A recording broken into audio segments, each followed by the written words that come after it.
Well then, generic intro in the deck goes me here, back with another FNAF related video. Today we're doing film theories video on I Solved the FNAF movie, which I believe was written by somebody else on the staff other than Matt, because Matt was in the movie, so he didn't want to write it because probably NDAs and stuff like that. He couldn't reveal things about the movie because he was a part of it, and he definitely knew something at this time. I saw the movie, me and my girlfriend went and watched it. I loved it. It was a very, very enjoyable movie for somebody that had just finished watching the Ultimate Timeline videos, but a lot of people were saying I should absolutely react to this video. The next one's going to be why you hate my theories. That'll be out next Wednesday. Patrons get it a day early. Hope you're having a wonderful day. Hope I can make your time a little better. Like I said, shout out to patrons because they get the videos a day early. Live on our paywall channel. Then we get a Scott the Woz video today, his newest upload today, and also a Giga video on Chainsaw Man because I just wrapped up season 1 of Chainsaw Man, so that was awesome. Those are the videos they're getting today. They might get an Alfred video. I'm not sure if that video is ever going to get uploaded or not, but this is I Solved the FNAF movie. I'm very curious to see if he got it right or wrong, or who wrote it,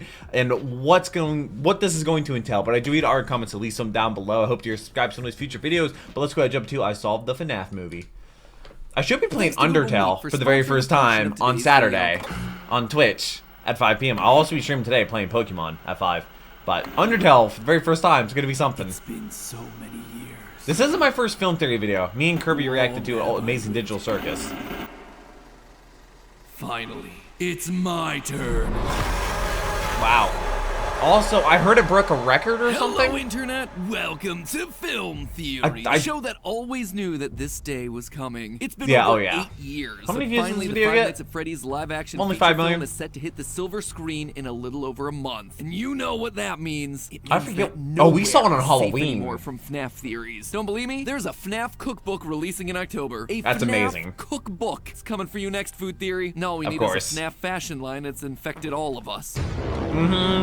Oh, my sweet stars, what have I done? But for as satisfying as it is for Film Theory to take another toy out of the toy box of Game Theory and claim it as our own, see also Sonic, Mario, and Last of Us in this year alone, in all seriousness, we are way I also saw the Mario overdue for movie. Theory breaking down our predictions for this movie. And believe me, there is plenty to talk about. If you're on YouTube and you somehow missed the phenomenon that is Five Nights at Freddy's, I yelled that during the movie. Genuinely, how? I need to know your secrets. This series exploded about Even a decade I knew ago, about with it. every Let's Player on the platform screaming their heads off over Hey, it's the me. haunted animatronics hunting Without a us down beard. in the ruins of a dilapidated The pizzeria. annoying orange While the existed scares back then? certainly got us started, it's the story that's kept us going. What's helped the series persist for as long as Honestly, it has these been game its theory incredibly videos mysterious story told through really scraps of helped it. information and obscure environmental details. Heck, 60 episodes later on Game Theory, and we are still trying to decode this thing. Yeah. Really? It's only been 60? Feels like there gotta be 100. I've reacted This to new FNAF movie like all seems of to be them. staying true to the franchise's roots, not in terms of the lore necessarily, but in terms of the cryptic storytelling. There is for sure. a ton of I information really enjoyed packed it. into the few short minutes of trailer footage that we've seen so far. Enough that I believe we can predict the entire plot of this new movie. But I don't think Matt right wrote down this to the script. shocking twist ending that's gonna leave you devastated. Here's a hint: if you think this movie has itself a happy ending with everyone smiling and living happily ever No. after, then clearly you have not been paying attention. So today, Film Theory I does only what watched the Game one Theory's trailer, never been able to and do. I reacted to it, Solve and I this never edited and uploaded it franchise. for some And reason. We're gonna do it before the movie. That was when I even was in the whole releases. house Keep buying your eyes on process. your monitors, loyal And had theorists. health We're issues. going in. So I think That was a good place rough to start time. with our prediction here is sort of laying out what we think the movie's trying to do with FNAF as a franchise. Just from watching these trailers, I think it's clear that this movie does not take place in the universe of the games. No. Why? This thing. I have played, watched, and read every last scrap That of is not in information there. this franchise has put out, and this is unlike anything we've ever seen before. Clearly, it's a murder weapon, and clearly it was made by the franchise's big bad, but why? The what, big and bad. how is still a complete mystery. What are the My benefit? best guess, and again, this one's a guess, is that Does it it's make a them remnant scary? extractor. Yeah. A way to ensure murder victims have the most traumatic, awful death possible, so the agony they experience can be harvested to help create That's creatures with eternal exactly life. where my If mind none of went. that meant anything to you, strap in, El Chipo. You're in for a crash course. AKA, By the you end haven't of this watched thing, Game you're Theory gonna be videos. talking about Phasgoo with the confidence of a pro. Looking at the trailers and IMDb, we know that this is going to be the story of Mike Schmidt, a security guard from FNAF 1, but things are different this time around. Well, this certainly appears to take place in the 1990s like the original FNAF game, considering everyone... Does he talk about the guy in the background that I think is Henry? There are no modern cars and all the monitors are old CRTs. They're also bringing in characters who clearly Apparently reference it's not later parts of Henry, the franchise. or it's not Specifically confirmed. Vanessa from Security Breach, a blonde security guard in the game who here appears as a She is a blonde perfect police casting officer. What for I think's going on Vanessa. here from a meta perspective is that the movie's taken a bunch of stories from the game franchise and simplified simplifying them for a general film audience, while trying to keep the most iconic aspects of the games intact. Plus, they're gonna be combining ideas and characters from different eras of the franchise to get as many recognizable aspects of FNAF into one film as possible. Always come back. That's why we see the story from the original FNAF interacting with someone new from Security Breach. And then you have a girl named Abby mixed in there whose name is literally an anagram of baby, all fighting against an unbroken version I didn't pick up on that. That right there, that is the filmmakers trying to bridge the gap between the different eras of FNAF and bring in as many fans as they can. The OGs it's like from 2014, in general. the new fans from Security Breach, and also your average Joes who can't tell a Fred Bear from a Ned Bear, let alone a Glamrock from a Rockstar. Oh, you have so much to learn. Yeah, so no, all in a all, lot. Think of this movie as something that's gonna wipe the slate clean and start fresh, referencing moments and key characters from the game's books, but not being beholden to them. Because, you know, that's not a They did a really good job of making a film for the fans, but also far from the games. Case in point, this detail like, for the fans, but also for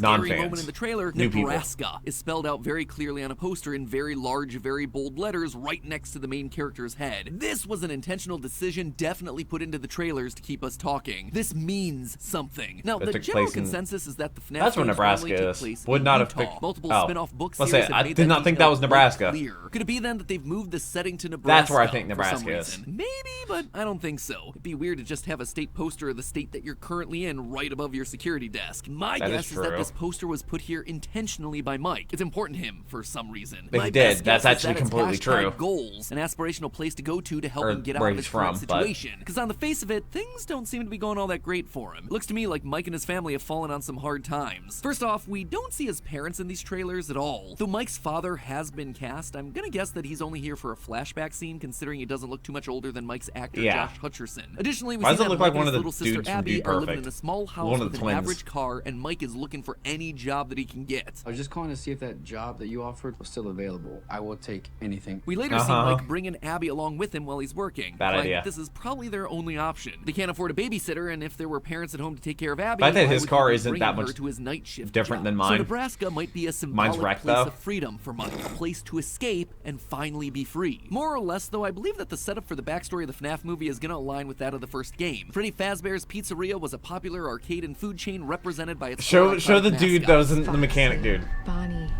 Chica, Freddy. However, they're not the only ones here. Seems that some of the children encountered another animatronic, a large yellow bunny rabbit that's separate from the other four, as we see in a drawing here on the wall. And you also see Golden Freddy. This was a costume used they show by that in the trailer? establishment William Afton, an outfit that he would use to get closer to the kids, which honestly is creepier in a movie than it was in the games. You know, just your typical yellow bunny friend holding hands with 5 kids, which, when you're talking in horror movie speak, is code for he killed those kids, stuffed them into suits, and eventually turned them into haunted robots. Also, just to call it out here, I originally thought that there was going to be something hidden in this wall of drawings beyond just obvious. I mean, don't know it if there is was. the perfect spot to sneak in little bits of hidden lore, but the more that we've seen of the wall in other trailers, there doesn't actually seem to be that much of anything. Well, here, I mean, sadly. it is pretty Honestly, critical. Surprisingly, considering the franchise we're talking about. Speaking of Yellow Bunnyman, the trailers seem determined to convince us that the person we expected to play the franchise's big bad isn't actually playing the villain. Despite rumors that he would be playing our resident Urple murder man William Afton, in the trailers, Lillard's character is clearly labeled as Steve Raglan, career counselor. But here's the rub. If there's one thing we've learned here on film theory over the past decade, it's that trailers can be manipulated to create mystery or confuse timelines. See also Morbius and Infinity War.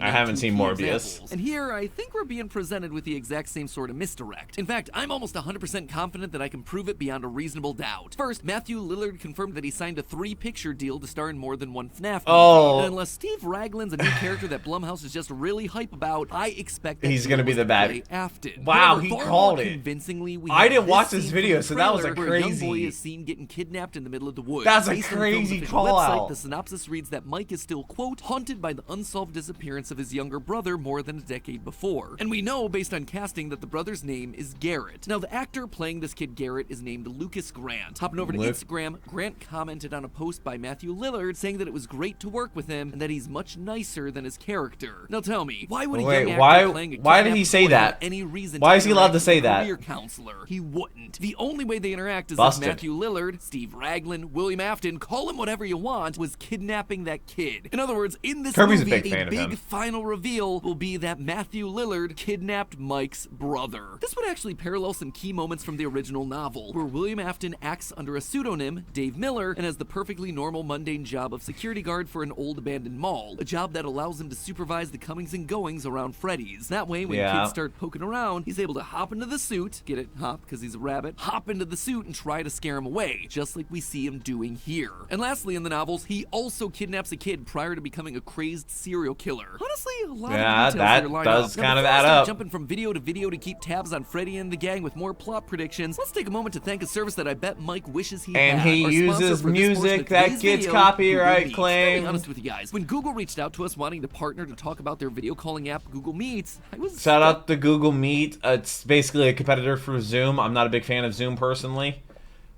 Fun nights. But the reason why I have to skip those is because I've had issues in the past with game theory videos using copyrighted music in the background video calling the pizzeria to make sure that the bear that get copyright claimed after the fact. So I'm trying to talk over it right now. And as a dad who wants my son to have a close relationship with his grandparents, Google Meets incredible. This is still going on. I thought we were done. I thought we were done. From these trailers, the story is largely what you'd expect. But no, they'll copyright claim the video after it goes live, so not to mute the entire segment. Judging from both the kids drawing on the wall and this shot from the trailer, looks like Afton killed 5 children, as we'd expect from the lore of the first game. Yeah, our favorite bunny-themed serial killer hid the bodies of the kids and inside also what the kids are wearing. So doing, trapped their souls inside the robots forever. And we know that they're sticking. It's so weird to feel like I know more than that. On the jump scare here. It is so good every time I see it. And she gets hands chomped. Popping out of animatronic mouths. Not only is it terrifying, it tells us that he definitely hid the bodies inside there. But now recently, people have been poking around the old abandoned pizzeria. As we see in the most recent trailer, some small-time criminals break in, intending to rob the place and trashing it up for fun. I believe that sequence is probably going to be the beginning of the film. These characters I wonder how much Matt knew before they're met with a terrible fate. The possessed animatronics come to life and kill him as they're mid-crime, he was on a not different only showing scene. the audience early on that these things are terrifying, but also creating a giant problem for Afton, who now risks having more people poking around his old murder den. Hoping to prevent future break-ins and deeply uncomfortable questions about his past, Afton decides to hire a security guard to keep an eye on the place during the night. I understand. His first option doesn't exactly work out all that well, but not to be deterred, our plucky mass murderer tries and tries again to find someone who'll keep the building safe. Enter our main character of the movie, Mike Schmidt. Mike will do anything for cash. Based on these 2 shots from the first trailer here, we know that Mike has a history of working as a security guard. But likely he got carried away in a previous role, resulting in him getting fired. Desperate for cash and with no one willing to hire him, Mike takes a job as the night shift security guard at Freddy Fazbear's. Because no one else wants Abby it. With him. Seems like things aren't too strange starting off, though it's certainly creepy. Didn't figure out why Abby came with, but until of course there's a knock at the front door. Mike goes out and meets Vanessa, a police officer with a strange interest. I wasn't sure what was said in the trailers. I had no idea about Freddy's. Way too much about this. The police searched Freddy's top to bottom. They never found them. That's why the place shut down. Looks like somebody watched our complete timeline. So I literally just finished it and then watched the movie. Mike realizes what he's gotten himself into. There are ghost children possessing giant robots. Thanks for the heads up. And here's where the stakes get higher. Obviously, the animatronics are going to pose a danger to both Mike and Vanessa, but their well-being isn't going to be the only thing on the line during this movie. Throughout the trailers, we see shots of Abby going off to explore the pizzeria alone and ultimately hiding from in the ball pit. Let's just hope that she doesn't time travel. In all seriousness, I was waiting for that. Will befriend the animatronics, especially the leader. Like a little callback to that. Bear, a character that you'll notice never appears anywhere except for in shots with her. Why does she befriend them? Or rather, why do the animatronics choose to befriend Abby? Well, what do they want? They want to make her like them. Yep, the animatronics. That's why I'm so glad I skipped so many trailers. And that is going to be the big driving factor for this movie. Mike and Vanessa are going to rush to try to solve the mystery of the kids' disappearance and put their spirits to rest, hopefully with plenty of time to save Abby. The scenes where we see Mike interacting with the kids outside the pizzeria, I believe that this is where Mike is trying to put the pieces together and is speaking to the spirits in something like his dreams. Of course, William Afton does not want this to happen and has to get himself physically involved, disguising himself in his old Springtrap costume and chasing Mike and Vanessa around in an attempt to silence them in the big scary action set pieces. Afton will likely capture and injure. I was afraid the Markiplier was supposed to be like the first guard. Hand grabbing Vanessa's neck here, and Mike sitting by Vanessa in the hospital looking concerned. So that's the main setup for what I see happening in the movie. But what about the big twist? Pretty accurate. There's always got to be some sort of a big twist in FNAF. Well, I believe that it comes with the identity of some of the spirits. You see, we actually get a pretty good idea of which spirits possess which animatronic. But you can't really correlate this to the games. It's pretty obviously telegraphed. Bunny Ear Kid is Bonnie. Bonnie, redhead with pirate claw is Foxy, the girl wearing all yellow is Chica, and the boy with the top hat is Freddy. As for the last kid, though, I thought the boy with the was top that he was going to become the mysterious Golden Freddy. No. I think that's what I and everyone else assumed. I thought that when one saw was the Freddy. Trailer. But now,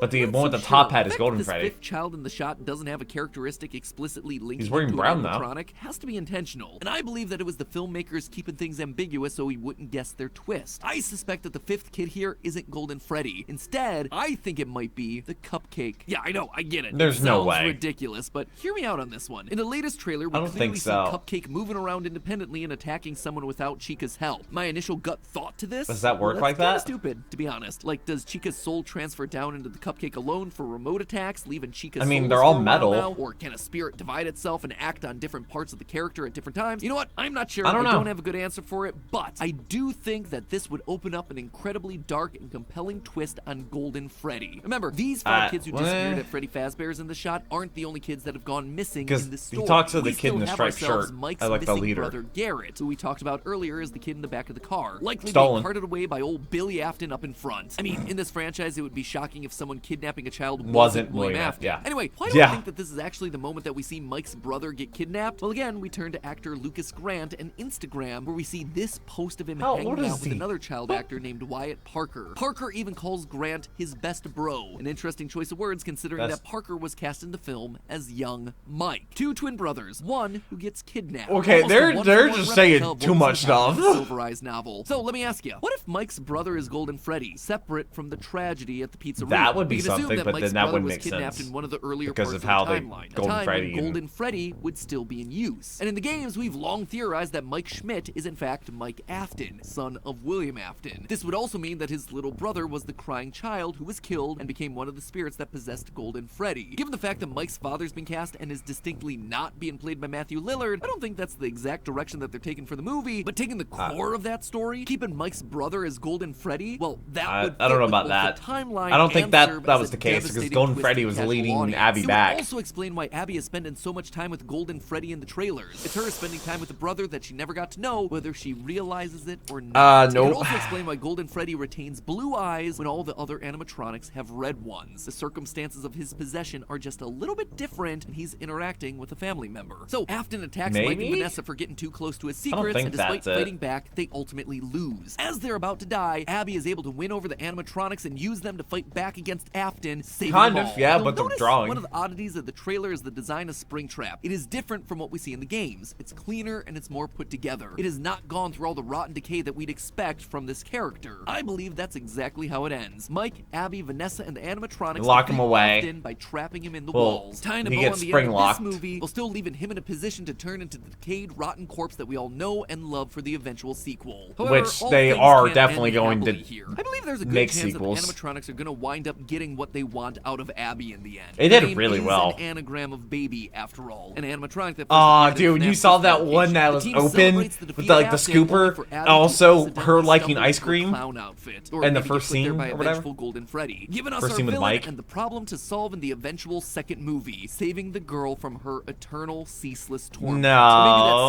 ceaseless torment is just meant for me, who is now tasked with trying to solve the timeline of this franchise across multiple channels. Uh-huh. Truly, the animatronics have taken another victim. Yep. But hey, That's just a theory. Just a I actually had a theory. theory. A film theory. A film theory? And cut. Nice. Oh, there is the cupcake.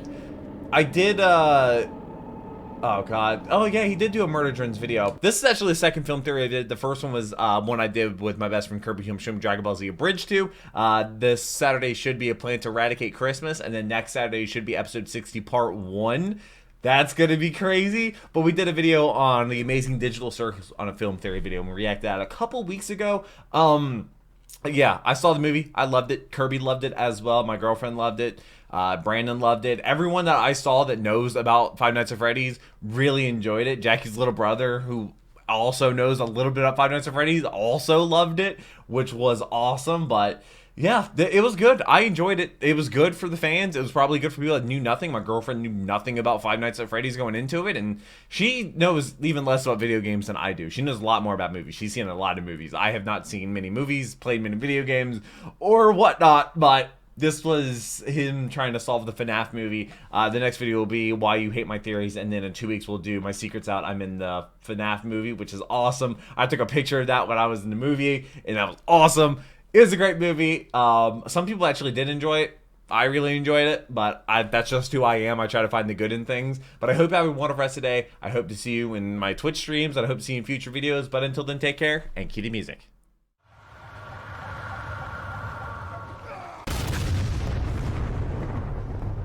We were playing as soldiers, making swords out of